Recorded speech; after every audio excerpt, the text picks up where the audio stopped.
Hello everyone. Hello mga kamilki. Ito ay tinatawag na ice cream. Ice cream ang tawag dito. Yan. So, ilagyan po natin siya ng tuna. So, dito natin ilagay sa butas yung tuna at saka yung hiyar. So, lagyan na natin. Yan lang, kasimple mga kamilki, yung ating recipe today. So, ilagay na natin to dito. Yan. So, lagyan natin ng baliktarin natin.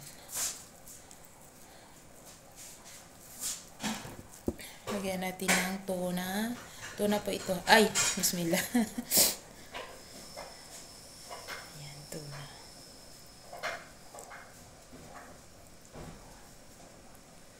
Tuna.